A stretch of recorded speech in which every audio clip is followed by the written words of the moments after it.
자, 그 다음 확률 4점짜리 한번 풀어볼게요. 28번부터 보겠습니다.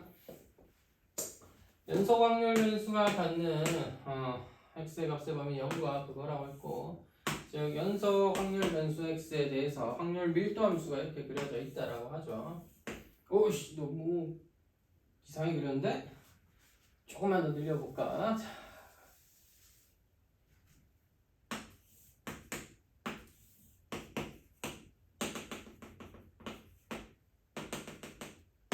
쓰겠죠. 됐죠? 이렇게 돼 있습니다. x가 b2할 때 값의 범위 확률 값이랑 x가 b2하였을 때 확률 값에서 x가 b 이상일 때 확률 값의 차이는 4분의 1이다. 근데 여러분 있잖아. x가 b 이하라는 건 이쪽 넓이 a라고 하고요. a라고 하면 안 되는구나. 미안. 자, s라고 하고요. s1 오른쪽 넓이 S2라고 하면 S1에서 S2 뺀게 4분의 1인데요. 확률 밀도 함수의 가장 중요한 성질이 뭐야? 전체 넓이는 1이어야 되죠. 따라서 S1과 S2의 합이 1이니까 계산해주면 네가 8분의 4, 네가 8분의 5라는 거 확인하게 됩니다. 자, 이 다음에 x가 루트 5보다 작거나 같다의 확률이 그럴 확률이 2분의 1이라는 건 어떤 루트 5라는 값이 있어서 여러분 얘보다 좀 작겠죠? 루트 5라는 값이 있어서 이보다 작거나 같은 이 부분의 확률이 전체 2분의 1만큼이다. 전체 넓이 2분의 1이 되었다. 이렇게 이해할 수 있잖아. 그럼 여러분 있잖아. B를 어떻게 체크하면 좋을까? 나 닮음으로 한번 해볼게. 보라색으로 그은 거나 주황색으로 그은 B의 이 넓이는 삼각형 두 개가 당연히 공통각에다가 수직 할 테니까 닮음이죠. 닮음 B는 루트 5대 B고요. 넓이의 B는 5대 B제곱입니다. 근데 그 넓이가 하나는 2분의 1, B보다 작았을 때 넓이 뭐야?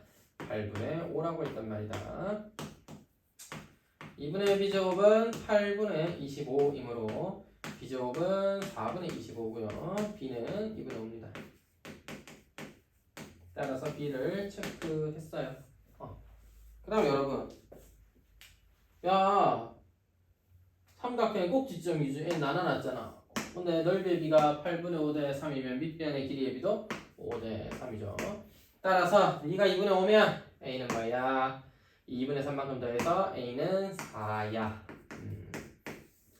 다시 B까지 오면 이거 둘이 합쳐서 8이죠. B 대 A는 5대 8이야. B 대 A는 5대 8이야. 해서 구할 수도 있고. 어허이 C는요. 이 전체 넓이 왜 구하나? 전체 넓이 2분의 1 AC 아닌겨. 이것이 넓이 1이어야 되니까 A가 4면 C는 2분의 1이야. 이렇게 ABC를 중학교 때 배웠던 도형의 닮음 이용해서도 충분히 구할 수 있습니다. 계산해서 구하셔도 되지만 다 하면 답은 7입니다. 넘어가서 29번.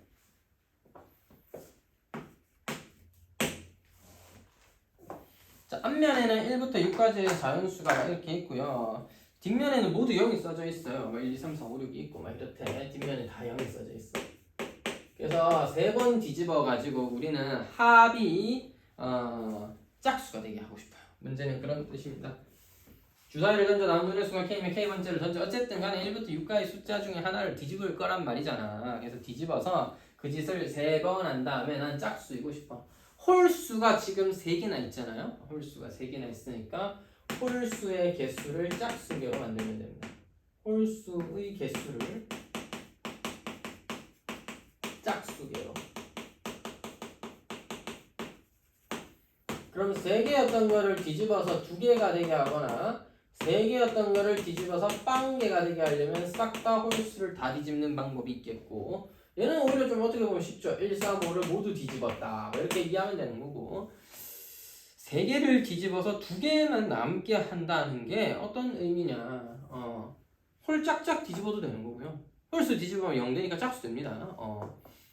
그 다음에 짝수 뒤집으면 어쨌든 짝수가 0으로 바뀌는 거니까 값의 합이 짝수인 사실은 변함이 없겠지. 자, 그럼 이제 홀 다 뒤집는 것도 되고, 다 뒤집는 것도 되고, 홀 짝짝도 돼. 근데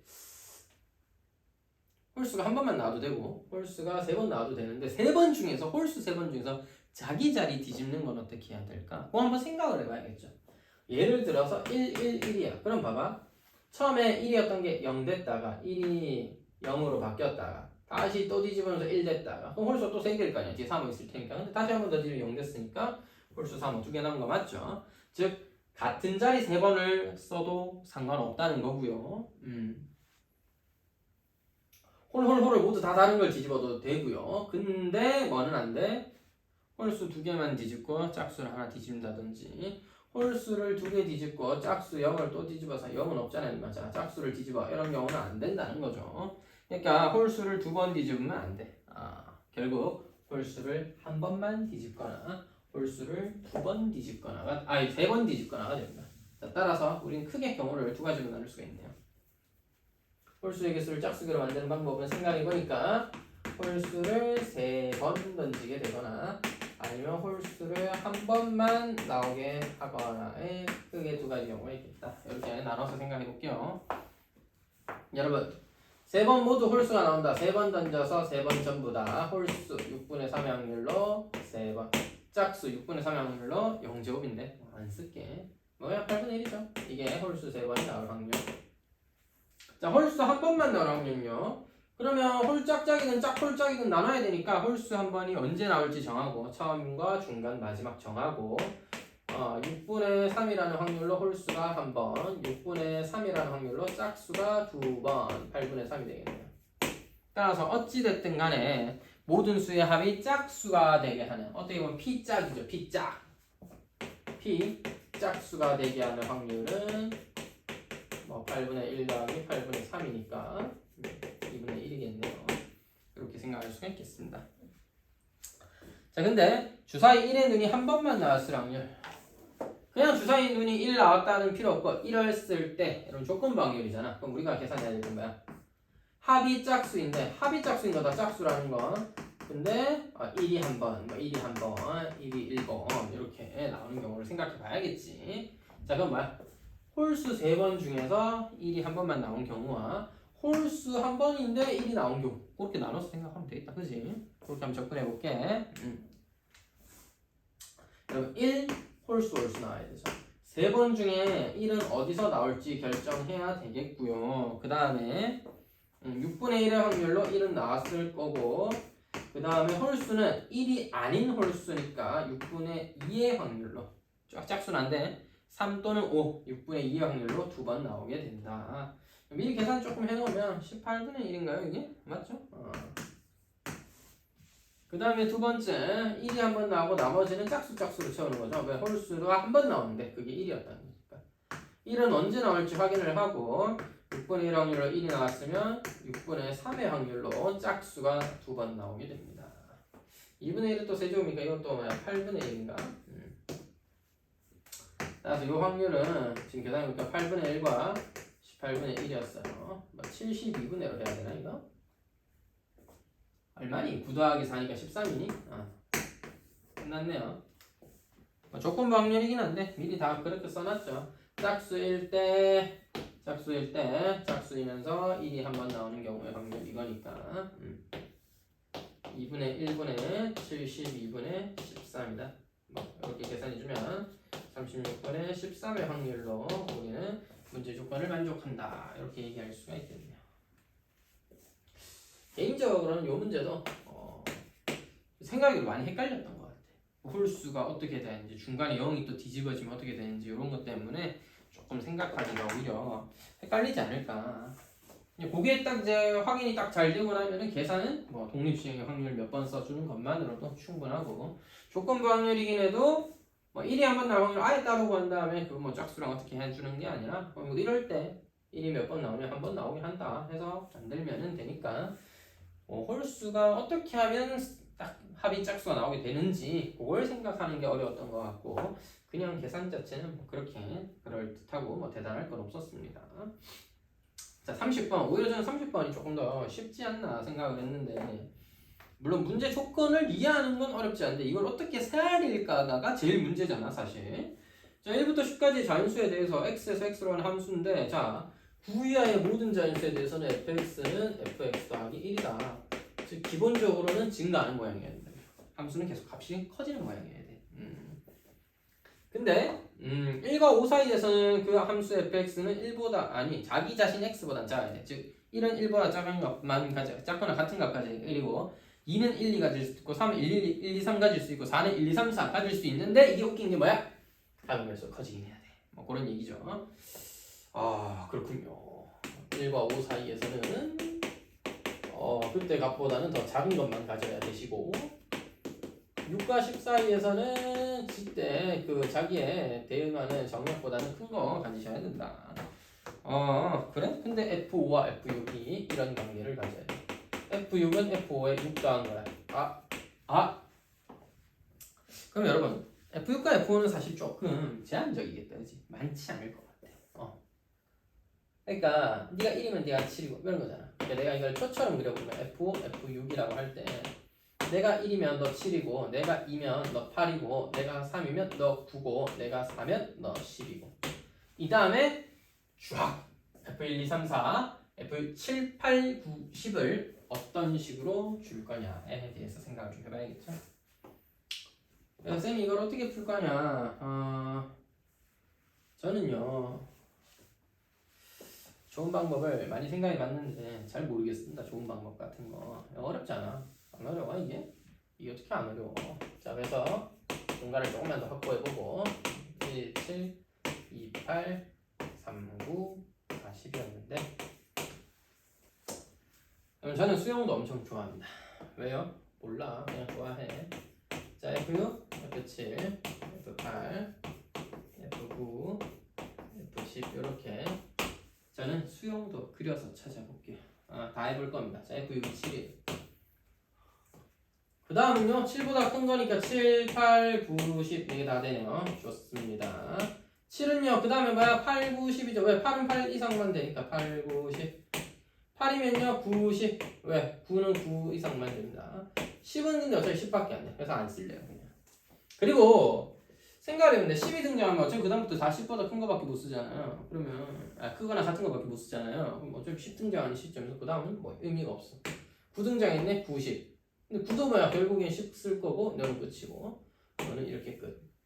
그러니까 너 더 할 필요 없는 거 그냥 줄지 끄어서 처리하도록 하겠습니다. 공간을 조금만 더 확보해 볼까?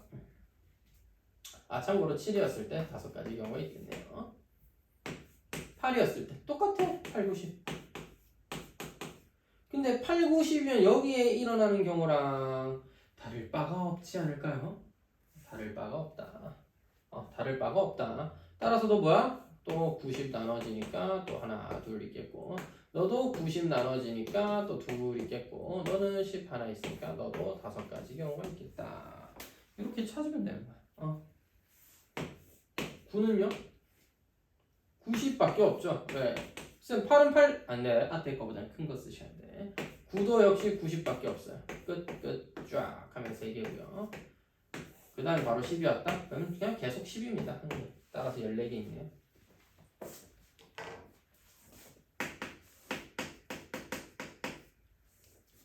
그럼 제가 한 번만 더 해볼게. 이게 다재고 풀면 더 좋았을 텐데 공간을 좀 아껴봅시다. 10은 이게 한 개 됐죠? 여기까지 해서 14개였다. 자, F6이 8이었어. 그 다음 어떻게 될까? 8, 90밖에 없죠. 근데 있잖아. 계속 해야 돼. 어차피 다 똑같은 상황이잖아. 그러니까 8은 어차피 여기서 오는 5가지 경우가 결과가 되겠다. 9는요? 여기 오는 2가지 해서 3가지. 그러니까 2가지, 1가지에서 3가지 결과가 최종 결과가 될 거고 너는 1가지겠죠. 따라서 이거 다 더한 9가지가 될 것입니다. F6이 9면 이제 한번 써볼까? 지우고 쓰기 좀 그렇긴 한데 여러분 내가 키가 작아서 그 위로 쓸 생각을 못했네. 여기다가 9를 써보면요 그 다음은 90밖에 못 일어나잖아. 8은 못 와요. 더 큰 값 써야 되니까. 근데 90이면 여기랑 똑같지 않겠냐고. 또 3가지 1가지 15면은 그냥 1가지. 따라서 9였을 때는 4가지 10이었을 때는 1가지. 여러분 뭐야 이걸 어떻게 풀면 좋을까 고민할 시간에 손을 쓰세요. 손을 좀 놀려. 그냥 여러분 수영도는 개쩔어요. 여러분 우리가 머리가 좋으면 이런 걸 좀 생각해 보거나 아니면 이런 경우는 안 되겠다. 이렇게 배열해서 이거 뭐 중복조합 써서 배열한다. 이런 경우 안 되네. 저런 경우 안 되네. 뺄 수도 있겠지만 답지가 아마 그렇게 풀 겁니다. 우리가 수능장에서 처음 보는 유형의 문제 풀면서 그것도 확률과 통계 39번 문제를 각 잡고 어렵게 낸 문제인데 그 자리에서 딱 생각해냈다. 그러면 여러분 또 수학을 애지간히 좋아하거나 공부를 많이 하지 않고서 그렇게 하기 쉽지 않다고 저는 생각하는데 쓰면 되잖아. 쓰면 그렇게 힘든 거 아니잖아.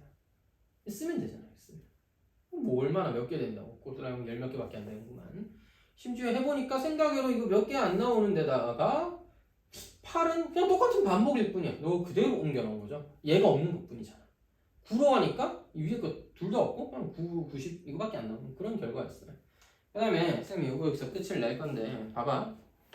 1은 10이랑 같은 경우겠죠. 왜? 너는 10보다 큰 거밖에 못 쓰는데 반대로 넌 1보다 작은 거밖에 못 쓰잖아. 얘랑 하는 짓이 똑같게 된다. 너는요 4가지인데 2보다 작은 거. 왜? 얘도 4가지인 이유가 9와 10만 가지고 하고 있잖아요. 너는 2와 1만 가지고 그러고 있을 테니까 똑같은 방법으로 가지수가 이렇게 결정될 거고 F5가 1이고 F6이 7이었던 경우에는 네가 한 가지, 14가지. 그래서 14가지, 4, 9, 36가지, 36가지, 14가지.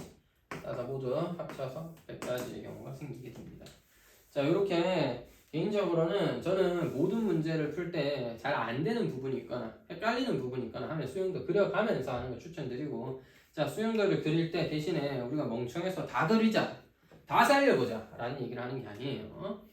수영도를 그리면서 이때 그 다음 경우가 어떻게 달라지는지를 확인하고 최대한 빠르게 규칙을 찾거나 끝에 값은 어쨌든 간단하게 몇 가지로 표현할 수도 있잖아요. 그런 것들은 좀 빠르게 체크하면서 내가 왜 답지 같은 게 그렇잖아. 이 경우 저 경우 나눠서 푼다. 얘는 또 이렇게 나눠서 푼다. 이건 우리가 딱 보자마자 문제 읽으면서 생각해보면서 이렇게 나누면 되겠지 하기 힘들 수 있단 말이야. 그래서 그런 부분은 수용도 그려가면서 이럴 때는 저렇게 이럴 때는 이렇게 변해가는구나를 좀 직접적으로 확인하면서 찾아줘야 문제를 좀 빠르게는 몰라도 좀 정확하게 해석할 수 있지 않겠나 싶습니다.